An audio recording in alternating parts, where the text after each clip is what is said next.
I'm trying the LCD backlight, see if it's working. This is the code that is controlling the LCD.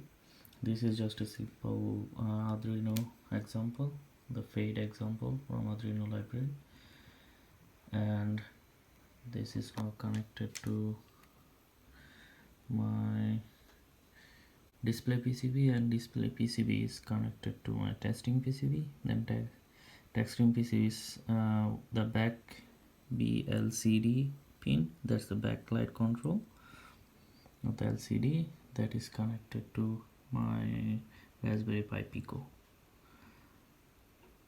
And as you can see, it's working fine. Now I'll move on to more testing. Today's sponsor is PCBway. They have PCB printing services starting from $5. You can order 10 PCBs in 9 different colors here. They also have 3D printing service, which is very reasonable. Go to the third section of the website and click 3D printing service and add your own STL file. Choose materials and other features and get a price. Check out their 3D printing service and PCB printing service from the video description below. I wanted to talk about this PCB that I made for testing. This combines lots of different features that will be present or is already present in the mutantC version 5. And this also have some circuitry for testing the version 5 PCB. So why I designed this, because 2 or 3 years ago we all know we had a severe chip shortages, so we can't find readily available chips that we used to find 5 or 6 years ago. So I wanted to make sure that we have chips available from different companies, so we can just replace the circuitry with another company's IC, so we can use the version 5 for long term even though we can't find the chip that used to be in the version 5. That way we will increase the mutantC version 5's lifetime without compromising in different features that will be in the version 5. Also, I made this PCB to test out the PCB layout of the components placed in the PCB, the way it should be placed.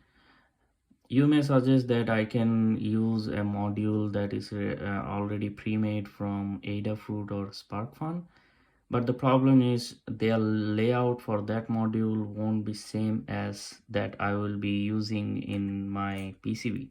So here I made the testing PCB that will follow the exactly same size or same components or same placement of the port. So this is the USB PD IC, and this is the USB PD IC that I am using, that is IP2721. So maybe in this IC is not available in some suppliers, so you can just use this IC from different company. So I can just copy paste this part exactly, then paste it here. That will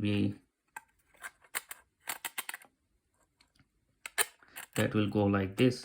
This also accounts that there is the layout that HDMI lines go here, so the whole module is designed so we copy from here then paste it here directly without changing anything in this PCB. Same true is for this circuitry. This is also USB PD circuitry. So here also if this circuit works in this PCB, that means the way I place the components, we all know we need to be cautious about the loop, about the feedback loop for the charging IC or the power ICs from the inductor to the IC, and same is here also, the inductor and the IC, the loop, the feedback loop.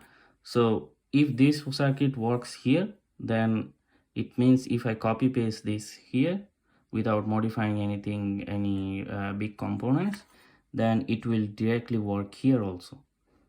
Also that way I'm saving the prototype cost. So now I want to talk about what are the circuits we have here. So first is the USB PD circuit here. This one uses F USB chip, and you can see it uses lots of passive um, components. These capacitors and resistors are there to set the current and the voltage of the USB PD that will be outputted from the USB PD port. But with this one, this is another IC from different company, I don't remember. But this one uses less passive components, or the resistor and the capacitor, so the bill of material will be less. But the problem with this one, it needs a microcontroller to keep the voltage that we need from the USB PD. That means I can't turn off the microcontroller, that is ESP32, that is present here. So that's the problem with this circuitry, but it's an easy fix if we want to use this if we want to use this IC.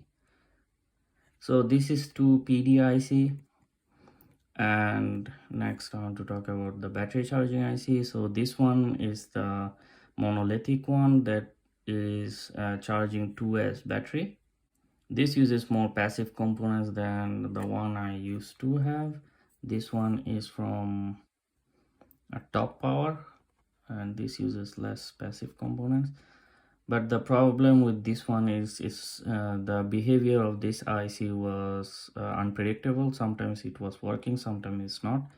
So I just verified that this part of the circuitry works. Then I just copy pasted this part directly here. So here with the version 5s, I use the newest I use the new chip. Then the layout you can see is exactly same. The ICs and the placement of the inductor and the capacitor and the passive components is in the exactly same place, and the LEDs is also in exactly same place, and the battery connector, the battery power goes here. Yeah, so I didn't have to modify anything, the battery placement or the USB placement. I just copy pasted this part, then pasted it here. So I verified this the circuit in this one, that it works exactly same. And this IC is from Microchip. I haven't tested it yet because I got this thing, this monolithic IC working, and this one is much more cheaper than this one. And next is this circuit here. This is the same circuit that we had in mutantW version 2 dock. The dock used the same IC, and I want to use this part of the circuit because in the version 5 we have the ESP32, and we can directly program the ESP32 without holding any boot or enable button. Just connect this FPC to program the ESP32 IC. So if this layout is correct, then I will use to make another PCB that I will talk later, that will be helpful to debug or program the version 5 more easily. Next we have this is RTC for version 5, and I used to have this IC in the version 5 PCB already, as you can see here, but it was hard to debug this IC or program this IC because I wanted to test it separately. So I have this IC here with the battery and everything, and I have tested it by soldering it here. But as you can see, this battery is much more bigger than this one, so that made a problem to fit in the version 5 PCB. So I wasn't sure which battery I will use, so I added both of them here. And I have tested this circuit and it's working fine, but I wanted to also test this SQW, that is alarm, hardware alarm. So I wanted to implement this hardware alarm in the version 5 also. So having this circuit in a separate PCB, and this makes the debugging much more easier.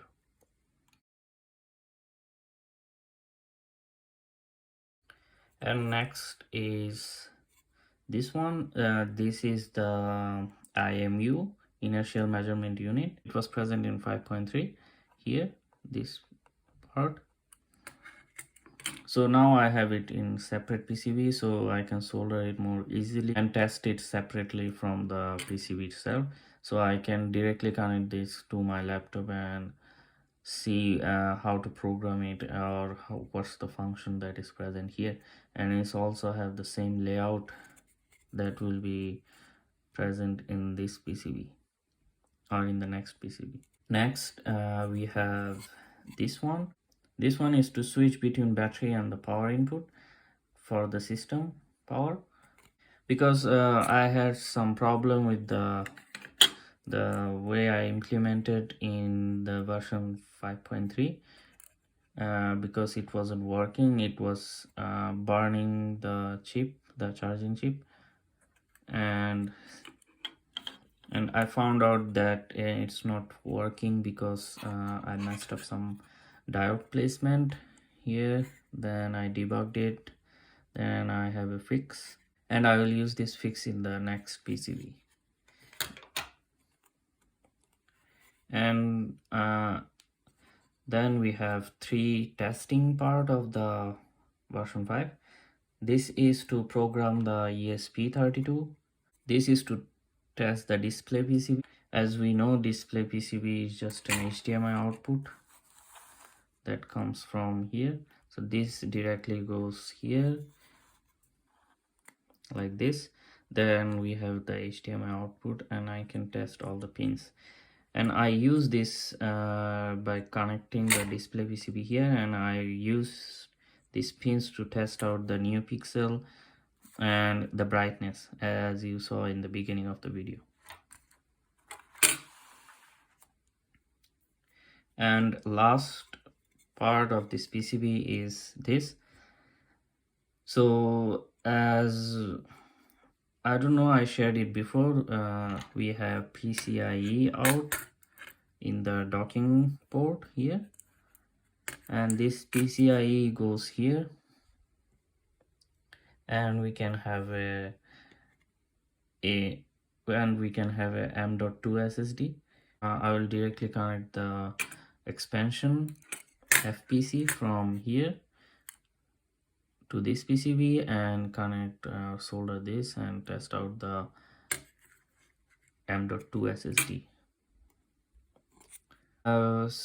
So I will make another PCB that will be helpful to debug your version 5 or solder or updating your firmware of the version 5 much more easier. So that PCB will have this thing, and in addition to this, it will also have this to convert the serial output from the ESP32 to USB. So you can directly connect a USB here and flash the firmware, newest firmware. And you will also have this that can be used to debug your display PCB or HDMI out. And it will have another FPC connector. Now it has a 10-pin FPC connector, this programming FPC. I think this will be a debug port for the mutantC version 5 PCB. So you can access the ESP32, this edit IC, and also if you have a eMMC type CM4, then you can also use this port to program or flash the OS using this port. So this port will be really helpful to debug the mutantC and also flash the newest firmware or flash the OS using the one single cable. Next video I will talk about the different ICs or materials or different features that we have in the newest PCB. As you can see, the version 5.4 also have some issues here, so I will talk about those in the next video. Thanks for watching.